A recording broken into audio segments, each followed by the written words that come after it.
A long time ago, I took a component from a seminar that I did. It was from the Superpower seminar, and it was on the FAR principle. And basically, what that is focus, action, and results. Now, you may have heard that term, me use that term over and over again. What we focus on, we get more of. When we take action, we get things moving. When we get a result, it's time to refocus and take it to the next level again. But today, I really want to talk about where focus can take you in a negative direction, because whatever you focus on, whether it's good or bad, you will manifest it, and more of it will show up in your life.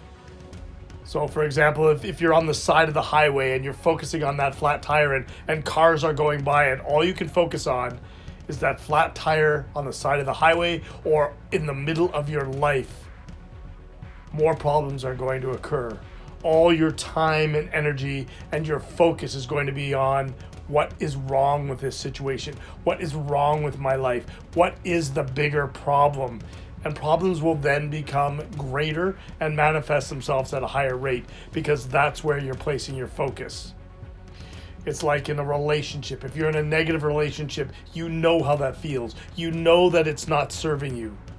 It's that flat tire in your life, or in your job, where you're no longer fulfilled and you're feeling like you're being held back. It's no longer serving you, but that's where you're placing all your focus.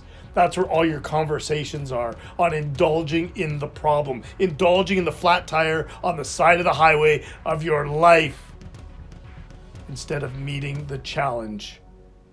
We all have problems in our lives.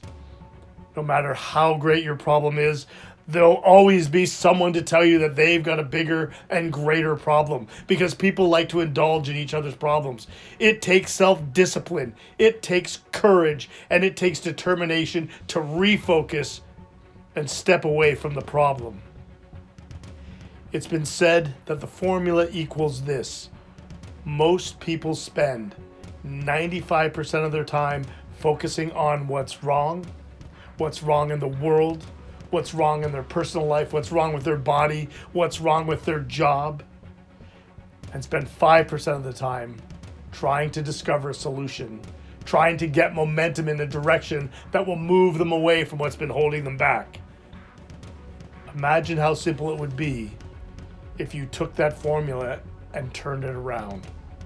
If you committed to spending 95% of your time on finding a solution, 95% of your time on moving your life in a direction that, I say it all the time, not only where it needs to go, but where you deserve to go. The problem's not going to go away. That 5% will still be there. But if all your energy, all your time, and all your commitment is solution driven, you will start to move. And the change, my friends, it does happen in an instant, as we've heard before. And it's the progress and the process that takes time. But if you sit still, if you continue to look at that flat tire on the side of the highway of your life, nothing is going to happen. It will be there tomorrow, I guarantee you. It's in your moments of decision where you shape your truth, you shape your destiny, and you form your future. You can create your future in advance right now by making a decision to say, that's it, never again, no more, and to move your life, to take your life in a different direction, to move away from people that aren't serving you, whether it's in a relationship or a job. Or if you look at your physical body in the mirror and you're not satisfied, you've got a choice to make. You can continue on the pattern that's been comfortable. You can stay in your comfort zone where it's safe. Or you can choose to step out. You can choose to step out and step up and set a higher expectation for yourself and live in that place of expectation. Because when you put it out there and you visualize who it is you want to be, what you want to become, you are creating the future in advance. And it's then up to you to move towards it.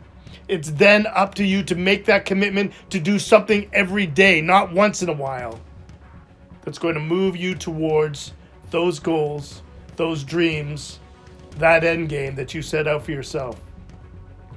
My heart truly goes out to you if you're in a dark place. My heart truly goes out to you if you're feeling desperate at this time. And I can only say that because I have truly been there in my own right. I'll never claim to know how you feel, But even me, who preaches this stuff on a daily basis, has hit roadblocks and wonder, how the fuck am I going to get out of this? And people look at me and go, why don't you use some of your own medicine? And I have to take pause and realize, yeah, why don't I use some of my own medicine? Why don't I start surrounding myself, with people that I want to be around, people that make sense?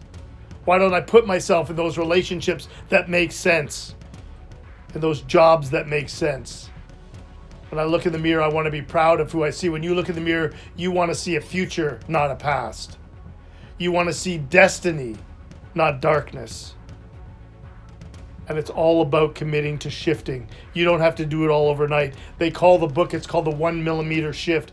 If you slowly move something consistently every day, if you commit to change every day, however how small, whether it's in your personal body or your relationships or at your job, you'll start to get momentum.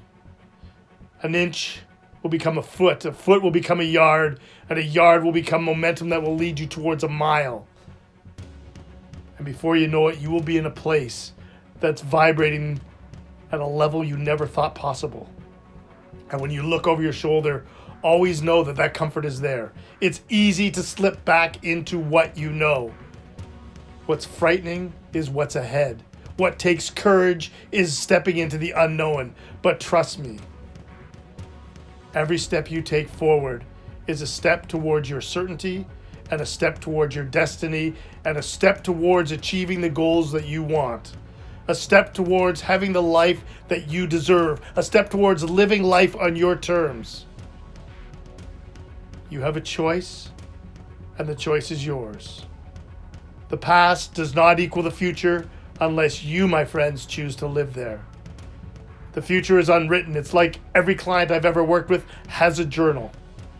They write their story until the current moment, until the point that they're tired of telling that story and they're ready to write a new, compelling story. And I look down at that page, and the next page in that book is blank, and you, my friends, have the pen to write the rest of the story.